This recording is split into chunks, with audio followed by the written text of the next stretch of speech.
Okay, so someone has asked for a tutorial on making my crystal wand necklaces, so I'm going to try my best to show you. I mean, each one I make is a slightly different design, but I can show you like the basic idea and sort of how I work out how it's going to fit and things like that. So here we go. So here I've got my lapis lazuli crystal point, and what I usually do to work out the setting for it is I'll measure it, stop rolling about, with my digital calipers, which I've got here. So I'll measure this part, try to do this with one hand, so that shows 6.9 mil. Okay, then I've already kind of started shaping this, but this was a flat piece of 0.5 mil silver sheet, so I have stamped it with a design. So once I've stamped it, I have to measure how long it's going to be able to fit around the circumference of this. So I just worked that out the same as working out ring sizes.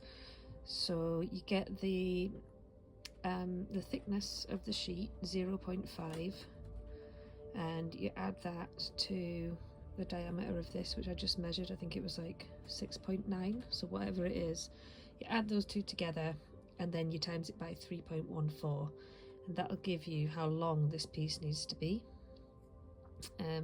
How wide it needs to be, I just sort of roughly, I put it up against the point and just sort of decided how far down the point I wanted it to come. I'll probably trim a little bit off, but I usually make it a little bit wider until I've got it shaped, and then I can sand the top and the bottom of it. So yeah, measure out the length and cut it to length, and then I've started shaping this. I actually used my ring bender to shape it a little bit, but then I'll finish it off using a mandrel. So I just hold it and hammer it around the mandrel with either a rawhide or nylon hammer, and then sort of use my pliers to get it into this sort of shape so that I can solder it. So next I will show you me soldering them. Okay, so I've set this up for soldering, so I don't know if you can see, but I have the seam at the bottom and a little piece of solder inside, because I want to try and heat it from underneath and draw that through the seam so that there's not too much solder on the outside. So I'm going to do that now.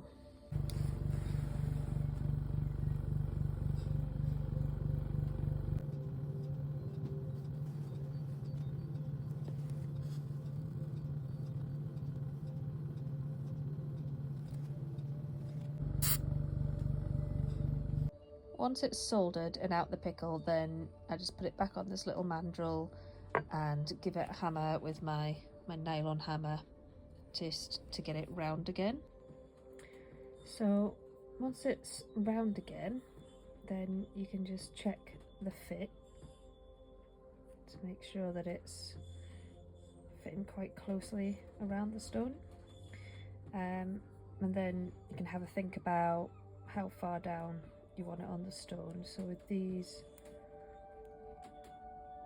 I want it about this far down, so I will make a little mark around the top and I will just put that on my sander and just sand this part flat, and that'll make it nice and even for the lid to go on as well.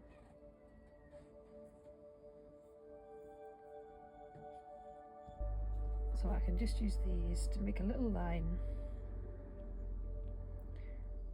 all the way around the top.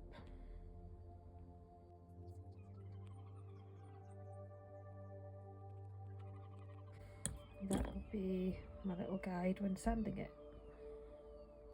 And this is how I take off the excess.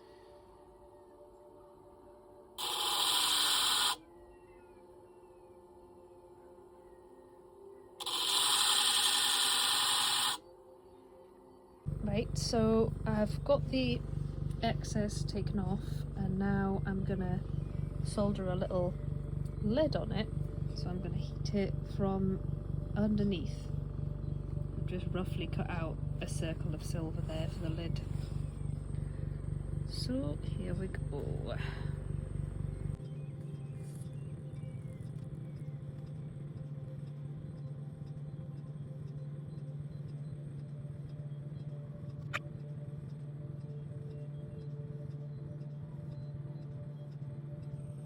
So now I've got this cleaned up, I've got the little lid on, and what I'm gonna do is make a handle for it. So there's several ways that you can do this, it just depends how you want it to look really.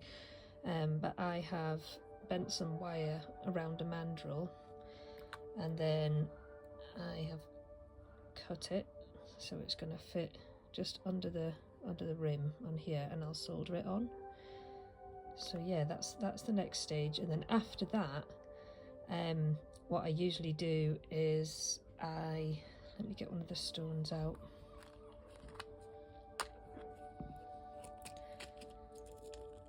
Make sure that the stone fits, so it does, and it's a nice snug fit. And then I use a little bit of epoxy glue to make sure it stays in place. Once this is all polished and oxidized and ready to go, the last step is to put a tiny bit of glue on the top of the stone and make sure that the surface right inside there is kind of rough, so that it's got something to grip onto. And I'll show you the kind of glue that I use.